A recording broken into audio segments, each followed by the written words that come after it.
Hello.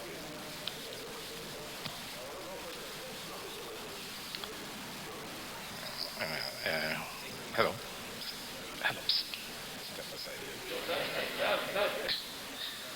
Thank you very much for the questions that came up. The first one has to do with the mask. If you listen carefully, we said we are recommending. We are not saying it's compulsory, we are recommending. Secondly, we also said that it does not have to be hospital grade mask. It doesn't have to be medical grade or surgical grade. You can make your own. And preferably, in fact, your mask can be washable, so you can wash it and iron it and reuse. The ones many of us are using here now are single use, which you have to throw away. But you don't need that for day-to-day activities. And the purpose of that mask is to shield you and shield your opposite, because if anyone is emitting any kind of droplets or particles, as we say, if someone is coughing or sneezing, they push out particles and droplets which can travel a certain distance and be able to infect somebody who is less than or more than 2 meters away. That's why we talk about social distancing. But that kind of emission also takes place when people are shouting, or when they laugh, or when they exclaim, or even when they sigh. So these are emissions, or even when you blow your nose. So these emissions you can capture if you are wearing a protective barrier. It can even be the scarf you put across your mouth or whatever it is, so that you do not run the risk of being able to share it to someone else, or if you are the person sitting down, someone cannot easily get it to you, you can assume that it's caught on the front of your mask. It's arrested. If you're talking to someone, and at least majority of it will be arrested on the mask. That's why we say that it must be washed every evening, preferably in warm water, and then dried and then ironed. If you do that, you are safe to reuse it the next day. We are making that a recommendation, and also particularly stretching it to those who handle food. Food vendors are particularly advised to do that in the interest of their customers. Now, as for the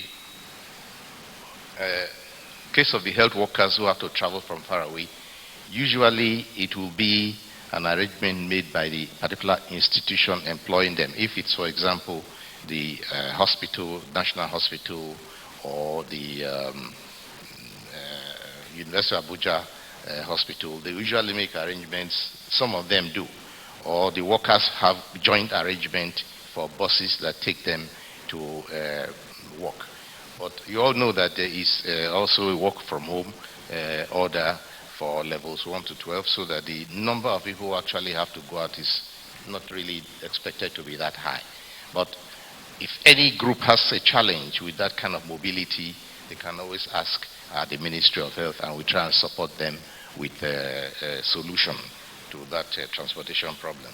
I think the other question was about the deaf, if I understand correctly, but I think that's something that's taken care of or the hard of hearing in the facility, either by relatives or by order. Now, the other question is about the low confirmed cases here. The way we are right now, the figures you see for new infections will fluctuate. It is not going to be constantly the same. You can see it rise sharply, you can see it come down by a bit. We are making the testing more efficient. We are increasing the volume of testing, so we are expecting to find more cases. We are doing more of smart testing that targets where you are most likely to find the cases. That's why we have the criteria that if you return from abroad within the last 14 days, you can even stretch it to a few days more than that. Or if you have been in contact with someone who just returned from abroad, of which you know that that person just came back and might be positive without symptoms, then you are eligible for a test. Finally, looking at the community transmission, if you're in a neighborhood where there are large number of confirmed people, well, of course, you can also be eligible. if you are in a neighborhood where so many people have tested positive, or again, if you have symptoms that are suggestive of that. If you have a cough, particularly a dry cough, you have fever, those are symptoms that are quite suggestive. Even though you cannot explain where you came from, you have not been abroad, you have not seen anyone who been in touch with anyone who has been abroad, you can also be eligible. And what is going to happen very soon is that the ministry, the NCDC is preparing to have agreements with certain private sector collection points in various areas of the town, which will be made public so that you can go to a sample collection site and your sample will be taken.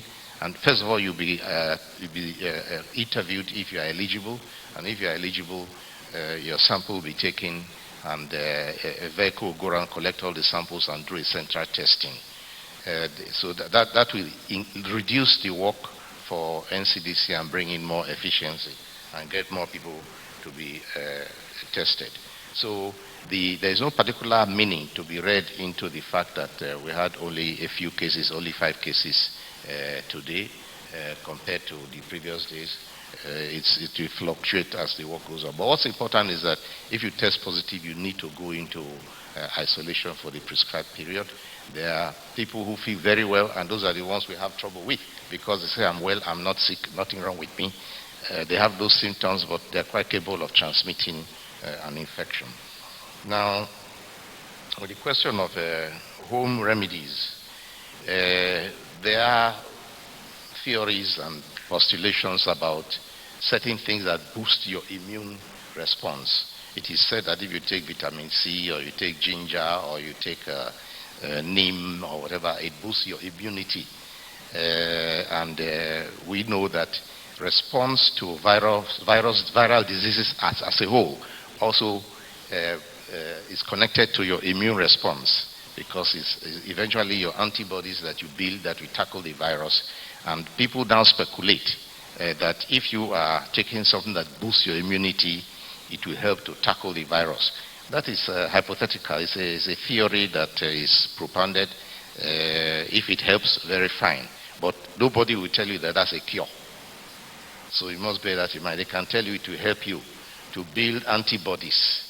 So I'm sure the professors who said that were saying things that will help you to build antibodies, and we know that your antibodies are what actually will, at the end of the day, tackle the virus for you. But I'm almost very certain that they didn't pronounce it as a cure. About the equipment being faulty, we have not even actually taken possession of the equipment yet. So we have not determined that they are faulty. We are very, very grateful for equipment that is brought in from all sources, because we are trying to build up our stockpile. We need a good stockpile to be able to be ready for any eventuality in future, particularly those things that we do not manufacture here. We need a stockpile. We don't know what's coming. This corona outbreak is a huge thing, particularly now that we are in the area of community transmission. We can see the problems that other countries have. When you look at it on television, it's terrifying. And many of them are complaining. Even developed countries are complaining they don't have masks. They complain they don't have PPE. The story was that some health workers in one country went without PPE to work, and they had high fatality rates for healthcare workers. We don't want to get in that situation. That's why we are very keen to build a stockpile to accept donations of PPE in our stores. We have a medical store in Lagos and one here in Abuja. And we keep all these things and use them very judiciously and carefully so that it will last us for the foreseeable future.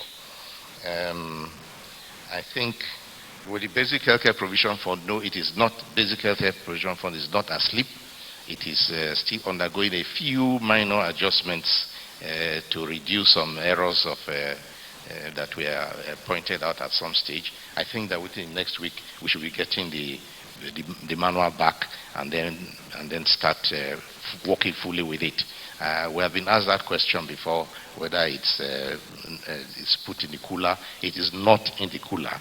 So within the next few days we shall bring it out, and because the fine work has been done, it's just the finishing touches to the updated and upgraded version with which everybody is happy. As far as if there are donors who want to support World Bank and so on, we are open. We are receptive to donations. I know that the EU has promised to give us some donations, which we strongly appreciate. And if other partners and donors are keen into that donation, we surely will appreciate it to help us to be more comfortable with our stand in equipment and materials, which we want to make sure is available everywhere they are needed in this country. Now, talking about the UN equipment here, the UN promised us, and they arrived today, this morning.